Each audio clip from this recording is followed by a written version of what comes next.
大家好，我是美食多 YouTube 黄金3小时。如果是我的铁粉，请给我一个 like。第一次看我的视频，请你静悄悄的给我一个 like。郑先生今年62岁，日常每天早上都要去公园里锻炼身体，除非是天气不好遇到阴雨天，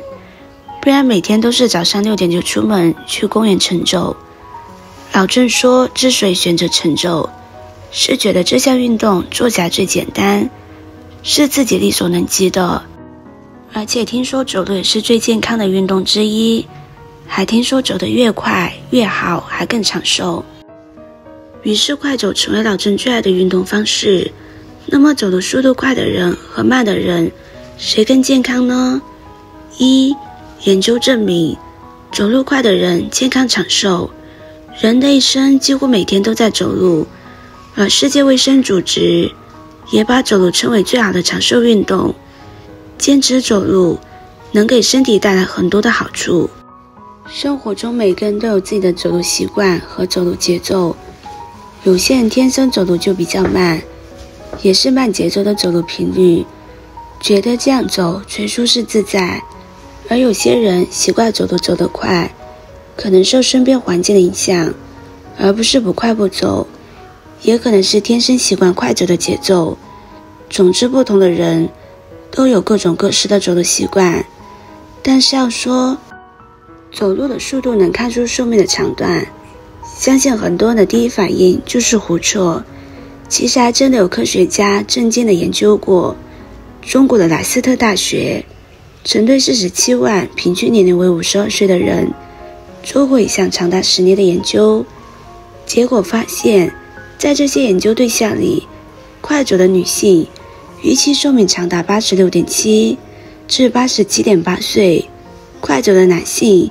预算寿命为85.2到86.8岁，而慢走的女性预计寿命为72.4岁，慢走的男性预计寿命只有64.8岁。无论男女，总的来看，走路快的人要比走路慢的人寿命多15至20年。由于莱斯特大学团队采用的是端体检测技术，这项技术在衡量个体真实衰老水平上准确度高达 95% 以上，可以排除很多外在的误差信息干扰，是指的可信的先进基因检测方式。这里提到一种物质端粒，早在2009年，曾有3位科学家发现，端粒是细胞的染色体，两端内是携带头的保护装置，确保细胞内 DHA 以及遗传信息的稳定和完整。同时它会随着细胞分裂而产生一些耗损，直到最后细胞无法再分裂而殆尽。也就是说，端粒的长度在一定的程度上代表着细胞寿命的长短，也可以说是人体寿命的长短。正因为这是研究发现的惊人成果，端粒因此被科学家们认为是人们的生命开关。它的长度在某种程度上是决定人体寿命长短的。因此根据大量的研究数据显示，端粒越长也就获得更长的寿命。经研究发现，那些走路快的人其端粒的长度会相对的增加。因此该研究得出的结论是，走路快的人是可以比走路慢的人多活16年左右。快步走对人体的健康方面有着很多的好处，是有些人并不适合快步走。第一，就是有关节病史的人。有关节病史的人群最好不要快步锻炼，因为快走锻炼属于较为剧烈的一种运动，有为扩张膝关节的毛细血管，严重的甚至会因为毛细血管破裂而导致关节水肿。第二，就是心脑血管疾病的患者，由于快速锻炼的过程中容易大量的出汗，使得血液中的一些水分被蒸发，这时候血液粘稠度就会增高，血液的流动速度就会变得缓慢，导致血液中的杂质依附在血管壁上，而引发脑部栓塞和心脏栓塞。所以快走是一项全身都需要活动的强烈运动，有些人群是不适合这项运动的，所以不要盲目跟风。另外，锻炼身体一定要讲究力量，循序渐进，每个人都可以找到适合自己的锻炼方式。快走运动虽说对身体有一定的好处，但是在进行的时候还是有讲究的，需要根据自身的情况来实施。学会正确的走路，防病又防癌。美国哈佛大学公共卫生学院曾对7万人进行长期的研究，发现每天走路1个小时的人，发生大肠癌的风险会降低 50%。 其次，法国研究人员在一项专属的研究中发现，无论是哪个年龄段的女性，每天坚持走路的女性，发生乳腺癌的风险都会大大下降。此外，走路还可以活动筋骨，增强血液循环，增强心肺功能等，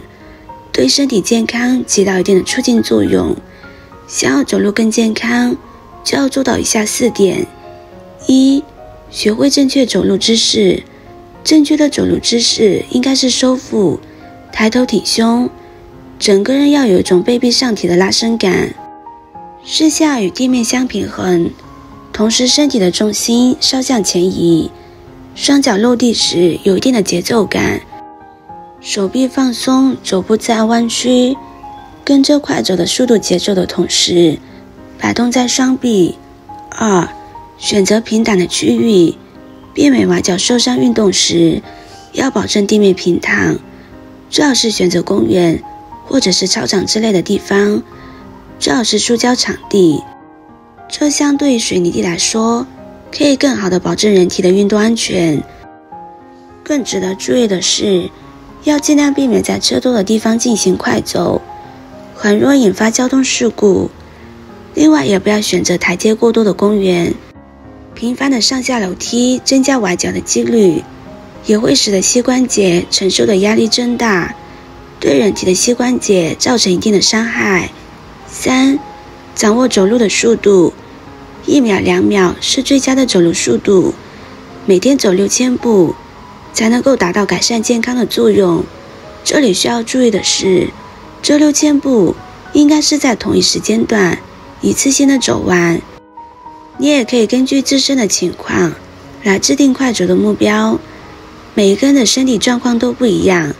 希望大家能够根据自身的身体情况，合理的安排每天的快走步数，要保证在自身所能承受的范围内，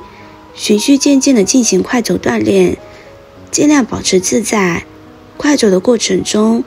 不会出太多汗，只是微微的发汗，这样可以达到强化自身心肺功能的目的，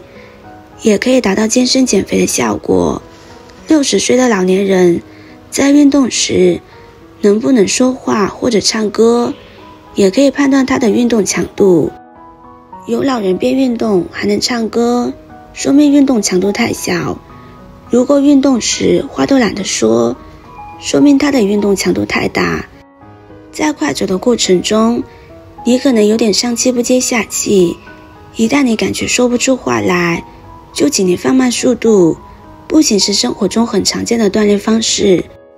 而快走更是对健康有很多的好处。如果身体适合快步走，不妨在平时适当的进行快走锻炼。不管是快走还是慢走，只要在平时拥有一个好的心态，一个良好的饮食习惯和作息习惯，都有利于健康长寿，有一个好的身体。今天的分享就到这里了。制作视频不易，